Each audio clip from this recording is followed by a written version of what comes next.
नई दिल्ली में all drivers welfare association Punjab के लुधियाना से सेवादार सुरेंद्र प्रसाद, मध्य प्रदेश के अध्यक्ष और हरियाणा के अध्यक्ष ने मिलकर भारतवर्ष के ड्राइवर्स की आवाज को बुलंद करते हुए राष्ट्रपति, प्रधानमंत्री सहित ट्रांसपोर्ट मिनिस्टर को एक ज्ञापन सौंपा, जिसमें ऑल ड्राइवर्स वेलफेयर एसोसिएशन की ओर से 19 सूत्रीय मांगों को सरकार के सामने मांगों को रखते हुए देश भर के सभी ड्राइवर्स को न्याय दिलाने की बात कही है।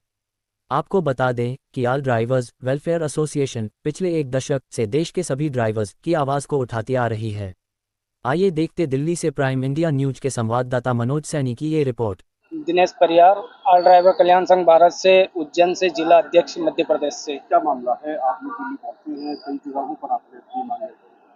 अभी जैसे सर हमने 29 सूत्री मांगे रखी हैं, हमारे सर ने भी बताया, पर कहीं जाके हमारे ड्राइवर भी दुखी है।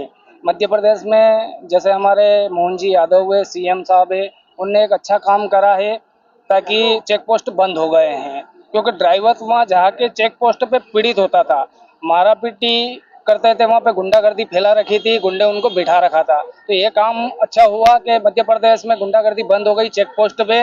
और बाकी हम ये चाहते हैं कि ड्राइवर दिवस भी कैलेंडर में लागू हो।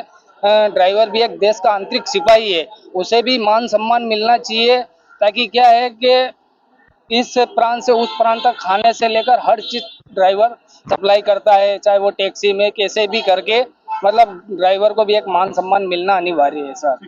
ये तो सरकार के ऊपर निर्भर करता है। हम तो अभी तो सरकार से हम एकदम से हम सड़क पर नहीं उतरते हैं। जैसे अभी हिट और रन कानून आया था और सरकार ने पेपरों के माध्यम, सोशल मीडिया के माध्यम से पता चला कि सरकार ने उसको लागू कर दिया, पर इस बात का पुष्टि क्या सरकार करती है कि नहीं करती है? ये सरकार करे, अगर लागू कर दिया तो करे। अगर हमारी 29 सूत्रीय मांगों को अगर सरकार अपनी योजना में लागू नहीं करती है तो आने वाले टाइम में शांतिपूर्वक, ये नहीं कि हम हो हल्ला करेंगे, दंगा करेंगे, नहीं, शांतिपूर्वक अपनी मांगों को लेकर अपने अपने घरों से निकलेंगे और महामहिम हमारे देश के न्यायाधीश और अपने गृह मंत्रालय और प्रधानमंत्री जी से मैं निवेदन करने के लिए अपने हाथ जोड़कर रिक्वेस्ट करेंगे कि हमारी भारतीय ड्राइवर के पुनर्वास के लिए, देखिए सबके लिए पुनर्वास बने हुए हैं, महिलाओं के लिए, चाइल्ड के लिए, पुरुष के लिए, मोटर मालिक के लिए, उद्योगपति के लिए, बिजनेसमैन के लिए, सबके लिए पॉलिसी है इस देश में। पर एक अगर पॉलिसी अगर इस देश में नहीं है तो सिर्फ भारतीय ड्राइवर के लिए, चाहे वो टैक्सी वाला हो, थ्री व्हीलर वाला हो, ऑटो वाला हो, बस वाला हो, टेम्पर वाला हो, डंपर वाला हो, किसी के लिए इस भारत में भारतीय ड्राइवर के लिए कोई पॉलिसी नहीं है। यानी कि चील कौओं के तरह नोच नोच कर खाने पर एक तरह से समझ लीजिए कि देखिए इस पे यही है कि इस बार हम कहने के मतलब कि विपक्ष मजबूत है और इस बात से हमें उम्मीद भी है कि हमारा विपक्ष इस बार भारतीय ड्राइवर के लिए कुछ करेगा, क्योंकि विपक्ष ने आवाज उठाया था और मुझे याद है कि राहुल गांधी ने भी उठाया था और बहुत सारे विपक्ष दल ने उठाया था। इस बार मुझे पूरा संतुष्टि है कि विपक्ष दल इस बात को जरूर पकड़ेगा और संपूर्ण भारत के ड्राइवर की आशाएं और विश्वास एक तरफ माननीय प्रधानमंत्री महोदय और एक तरफ विपक्ष की ओर है। क्या विपक्ष भारतीय ड्राइवर को आवाज बुलंद कर पाएगा? 22 करोड़ देश में ड्राइवर हैं, 22 करोड़ ड्राइवर हैं।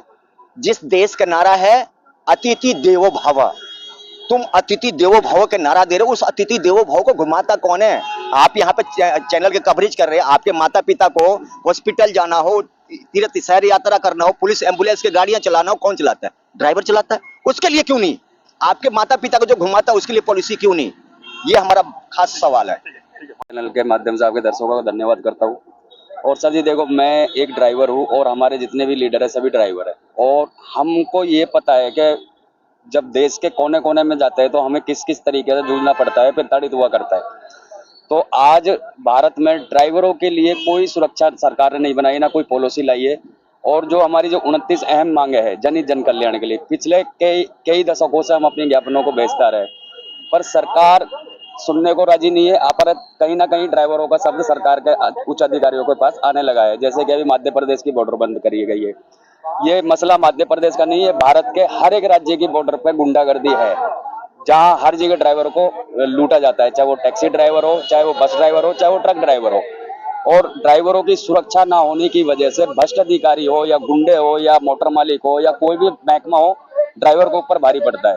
तो जो ये मांगे रखी गई जनहित जन कल्याण के लिए भारतवर्ष के ड्राइवरों के लिए, और जब तक कि ड्राइवर को सम्मान नहीं मिल जाता, जब तक कि ड्राइवर को कुछ बढ़िया पॉलिसी उनके बच्चों का भविष्य, उनका बच्चों का फ्यूचर भी खराब हो रहा है, पढ़ाई लिखाई नहीं हो पाती है, अच्छे शिक्षा नहीं ले पाता है और सरकार की तरफ से कोई भी लाभ नहीं उठा पाता है।